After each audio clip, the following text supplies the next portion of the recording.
The Philosophy of Socrates. Socrates was considered as one of the masterminds of his times. Known as the founder of Western thought, he was an enigmatic personality. Very little of what he taught and preached are available in print.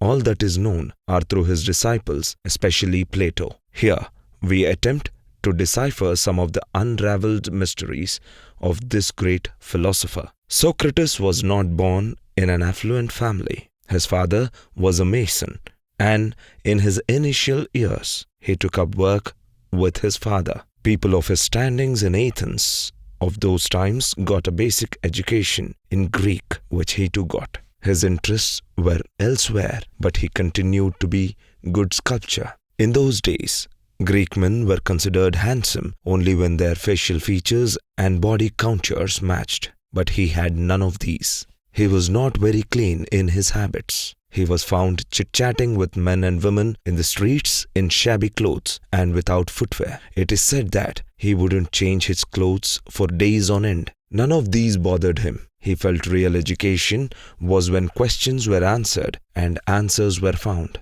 In fact, all his lectures were based on this. He would question and seek answers from his students and audience. This was popularized by his student Plato and came to be known as the Socratic method or elenchus. This continues till day, being a common pedagogical method through which meaningful insights of the questions asked are found. Socrates made meaningful contributions in ethics and epistemology. His views and governance met with antagonism, and finally he was put to death by poison. Even though his friends pleaded with him to ask for exile, he refused, saying he went by the law of Athens. He took hemlock, which was the poison administered to end a person's life. Though he has not made any of his works public by writing, he lives on for posterity thanks to his able student Plato.